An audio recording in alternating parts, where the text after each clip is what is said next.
Les jeunes qui font encore des filières scientifiques, ils ont un panel de métiers qui s'offrent à eux encore derrière. Et moi, pour le cas, ça a été ça. Ça m'a ouvert plusieurs voies après de pouvoir avoir le choix.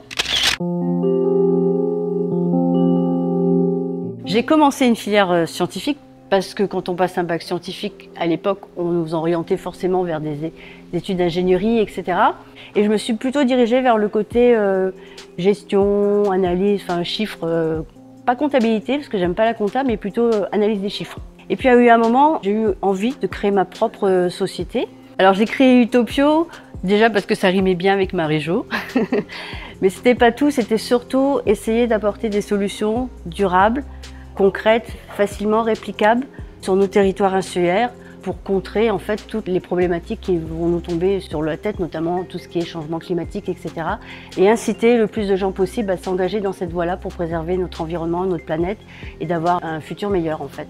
En ce moment, le cœur du sujet, c'est des sujets de valorisation de déchets.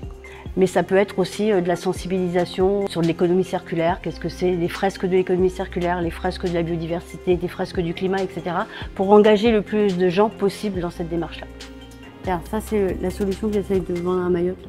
C'est autonome, ça produit de l'eau avec des photovoltaïques et tout ça, donc ça n'a pas besoin d'être accordé à l'énergie et tout. Au sein d'Utopio, j'ai dû m'entourer en fait d'ingénieurs. Et j'avais une jeune apprentie, par contre, en qualité, femme cette fois-ci, et qui apportait au fait sa touche pour toute la partie mise en place, etc. C'est beaucoup plus arrondi, beaucoup plus doux. Alors ça dépend aussi peut-être de la qualité de la personne, mais je pense que c'est beaucoup lié au côté féminin, au côté masculin des gens. Le conseil que je donnerais aux jeunes aujourd'hui, surtout les jeunes femmes, c'est d'aller vers ces filières-là malgré tout. Ça ouvre nos chakras, on va dire, vers l'avenir. Et la science, elle est importante pour comprendre le futur aussi qui se prépare.